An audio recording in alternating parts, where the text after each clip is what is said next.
এবার উত্তাল হয়ে উঠেছে জাহাঙ্গীরনগর বিশ্ববিদ্যালয়। একদিকে শিক্ষার্থীরা, অন্যদিকে কর্মকর্তা কর্মচারীরা।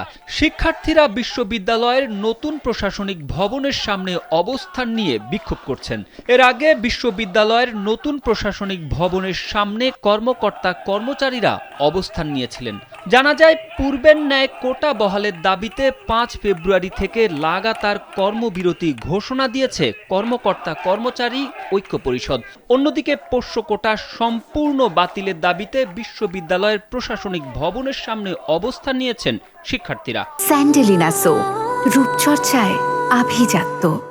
মঙ্গলবার দুপুর ১১:৩০টার দিকে বিশ্ববিদ্যালয়ের নতুন প্রশাসনিক ভবনের সামনে অবস্থান নেন কর্মকর্তা কর্মচারীরা। এ ঘটনার পরে দুপুর ১:২০টার দিকে শিক্ষার্থীরা বটতলা থেকে একটি মিছিল বের করে বিভিন্ন হল, কেন্দ্রীয় গ্রন্থাগার প্রদক্ষিণ করে বিশ্ববিদ্যালয়ের নতুন প্রশাসনিক ভবনের সামনে গিয়ে শেষ করে এবং সেখানেই অবস্থান নিয়ে বিক্ষোভ করছেন। আন্দোলনরত শিক্ষার্থীরা জানান, কোটা বৈষম্য নিয়ে দেশে একটি গণ অভ্যুত্থান হয়ে গেছে। সেখানে বিশ্ববিদ্যালয়ে পোষ্য কোটার মতো একটি অযৌক্তিক কোটা থাকতে পারে না। তবুও গতকাল বিশ্ববিদ্যালয় প্রশাসন পোষ্য কোটা সংস্কার করেছে, কিন্তু আজ কর্মকর্তা কর্মচারীরা বৈষম্যের পক্ষে অবস্থান নিয়েছে। আমরা পোষ্য কোটার বাতিল চাই।